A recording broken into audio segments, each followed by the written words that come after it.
சரண் Krishna YouTube சேனலுக்கு உங்களை அன்புடன் வரவேற்கின்றேன். வரக்கூடிய சித்ரா பௌர்ணமி அன்று பசுவிற்கு இந்த ஒன்றை தானம் கொடுக்க மறக்காதீர்கள். அது என்ன பொருள், எதனால் தானம் கொடுக்கணும் அப்படிங்கிறத பற்றி தான் இந்த வீடியோவில் தெளிவாக நம்ம பார்க்க போகிறோம். நம்ம சேனலில் உள்ள வீடியோவை ஃபஸ்ட் டைம் நீங்கள் பார்க்குறீங்க அப்படின்னா மறக்காமல் நம்ம சேனலை சப்ஸ்கிரைப் பண்ணி வச்சுக்கோங்க. நம்ம சேனலில் தொடர்ந்து குலதெய்வ பதிவுகள், ஆன்மீக தகவல்கள் வந்து கொண்டே இருக்கும். வாங்க வீடியோக்குள்ளே போகலாம். வரக்கூடிய சித்ரா பௌர்ணமி ரொம்பவே சக்தி வாய்ந்த நாள். இந்த நாளில் நம்ம செய்யக்கூடிய தான தர்மம் அப்படிங்கிறது நம்ம குழந்தைகள் மட்டுமல்ல 7 தலைமுறையினரை காத்து நிற்கும் அப்படிங்கிறது ஒரு ஐதீகம். அப்பேற்பட்ட ஒரு சுப நாட்களில் நம்ம அனைத்து தெய்வங்களுக்கும் ஒரு பொருள் நம்ம தானமாக கொடுத்தோம்னா அது நமக்கு எவ்வளோ பெரிய ஒரு பாக்கியமாக நமக்கு அமையும். நம்ம வாழ்க்கையில் எத்தனை பிரச்சனைகள் இருந்தாலும் சரி, ஒரு சிலர் புலம்புவாங்க, நம்ம எந்த ஜென்மத்தில் செஞ்ச பாவமோ தெரில, நான் இந்த வருஷம் எவ்வளோ கஷ்டப்பட்டு உழைக்கிறேன், இருந்தாலும் எனக்கு காசு தங்க மாட்டுது, எந்த ஜென்மத்தில் நம்ம செஞ்ச பாவமோ தெரில, இப்படி வாட்டி வதைக்குதே அப்படின்னு சொல்லி புலம்புறவங்க கண்டிப்பாக இந்த ஒரு எளிய பொருளை பசுவிற்கு தானம் கொடுங்க. ஏன்னா பசுவில் மட்டும்தான் அனைத்து தெய்வங்களும் வாசம் செய்கிறாங்க. இப்படி அனைத்து தெய்வங்களும் வாசம் செய்யும்போது நம்ம ஒவ்வொரு தெய்வத்திற்கும் தனித்தனியாக கோவிலில் போய் தனித்தனியாக அபிஷேகங்கள், ஆராதனைகள், நெய்வேத்தியங்கள் கண்டிப்பாக யாராலுமே செய்ய முடியாது.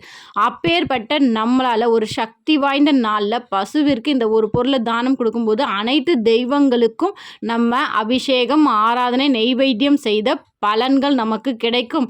அது மட்டும் இல்லை, ஒரு சக்தி வாய்ந்த நாளில் நம்ம இதை செய்யும்போது நம்மளுடைய பாவ வினைகள் கட்டாயம் தீர்ந்து போகும். நமக்கு அனைத்து சுப பலன்களும், அனைத்து செல்வங்களும் நம்மை வந்து சேரும்.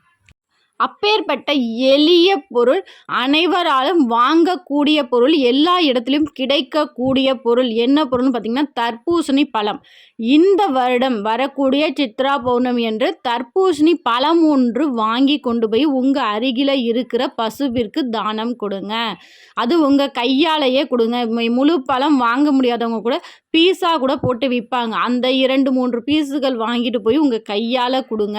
அது நீங்களே கையால் கொடுக்கணும். அது மட்டும் இல்லை, இன்றைக்கி பௌர்ணமி இந்த மாதம் வரக்கூடிய சித்ரா பௌர்ணமி முழுவதுமாகவே இருக்கிறதுனால காலையிலேருந்து மாலை வரைக்கும் எப்பெல்லாம் உங்களால் முடியுதோ அப்பெல்லாம் கொண்டு போய் தாராளமாக கொடுங்கள். அது மட்டும் இல்லை, இந்த மாதம் வரக்கூடிய சித்ரா பௌர்ணமி அன்று வாசலில் இந்த கோலத்தை வரைய மறக்காதீர்கள். அது மட்டும் இல்லை, நம்ம குலதெய்வ பூஜை எப்படி செய்யணும் அப்படிங்கிற ஒரு வீடியோ தனியாக நம்ம சேனல்லையே போட்டிருக்கோம். அந்த இதுலேயுமே குலதெய்வத்திற்கு பலகை, மணப்பலகை வைத்து அதன் மேலே தான் குலதெய்வ படம் வைப்போம். அந்த பலகை மேலேயும் இந்த கோலத்தை போட மறக்கவே மறக்காதீருங்க. இந்த கோலத்தை அதுவும் நம்ம பௌர்ணமி நாட்களில் நம்ம போடும்போது அனைத்து நல்ல சக்திகளையும் ஈர்த்து நம்ம வீட்டிற்குள் வரவழைக்கும். அது உங்கள் இஷ்ட தெய்வத்தையும் சரி, உங்களுக்கு நல்லது செய்யக்கூடிய அனைத்து தெய்வங்களையும் ஈர்க்கும். உங்கள் வீட்டில் ஏதேனும் வாஸ்து குறைபாடுகள் ஏதேனும் இருந்தாலும் அதையும் சரி பண்ணக்கூடிய ஒரு அற்புதமான கோலம் தான் இந்த கோலம். அதுதான் ஸ்வஸ்திக் கோலம். இதை நட்பவின்னு கூட சொல்லுவாங்க. இதற்காகவே நான் தனியாகவே ஒரு வீடியோ போட்டிருக்கலாம். இருந்தாலும் நம்ம வியூவர்ஸ் நம்ம சேனலில் ஒரு வீடியோ பார்க்குறாங்க அப்படின்னா அவங்களுக்கு கண்டிப்பாக ஒரு 4-5 விஷயமாவது, ஒரு பயனுள்ள விஷயங்கள் அவங்களுக்கு போய் சேரணும் அப்படிங்கிற ஒரே நோக்கத்துக்காக தான் இந்த 2 விஷயங்களையும் ஒரே வீடியோவில் சொன்னேன். கண்டிப்பாக பௌர்ணமி நாட்களில் இதை செஞ்சு பாருங்கள். உங்கள் வீட்டில் இந்த பௌர்ணமிக்கும் அடுத்த மாதம் வைகாசி மாதம் வரக்கூடிய பௌர்ணமிக்கும் நிறையவே வித்தியாசம் தெரியும். இப்போ உங்கள் வீட்டு நிலைமை எப்படி இருக்குன்னு உங்களுக்கு தெரியும். பௌர்ணமியில் நான் சொன்னது அனைத்துமே செஞ்சு பாருங்கள். அதற்கு அடுத்த மாதம் வரக்கூடிய பௌர்ணமி நீங்களே எதிர்பார்ப்பீங்க, இந்த பௌர்ணமிக்கு நம்ம என்னெல்லாம் செய்யலாம், எப்படியெல்லாம் நம்ம வழிபாடு செய்யலாம் அப்படிங்கிற ஒரு எதிர்பார்ப்பு உங்களுக்கே ஏற்படும். ஏன்னா அந்த அளவுக்கு ஒரு நன்மைகள் உங்கள் வீட்டில் கட்டாயம் நடக்கும். நான் இதை அடித்து சொல்கிறேன்.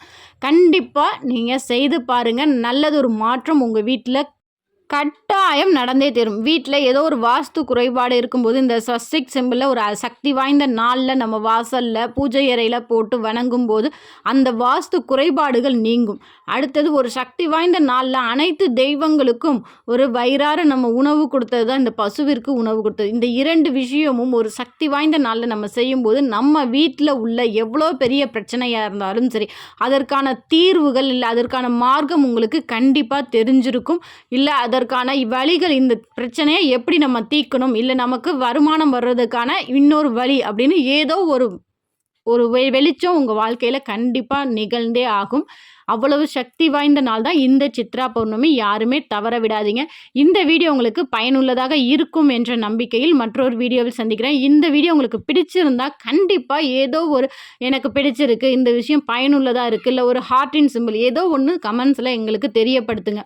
நீங்கள் ஒவ்வொரு கமெண்ட்ஸ் எனக்கு நீங்கள் போடுறது தான் அடுத்த வீடியோ நான் உங்களுக்கு இன்னும் கொஞ்சம் அதிக விஷயம் நான் தெரியப்படுத்தணும் அப்படிங்கிற ஒரு ஆர்வத்தை எனக்கு ஏற்படுத்துது. இந்த வீடியோ உங்களுக்கு பிடிச்சிருந்தா லைக் பண்ணுங்கள், ஷேர் பண்ணுங்கள், மறக்காமல் சப்ஸ்கிரைப் பண்ணுங்கள். சரண் கிருஷ்ணா யூடியூப் சேனல். நன்றி, வணக்கம்.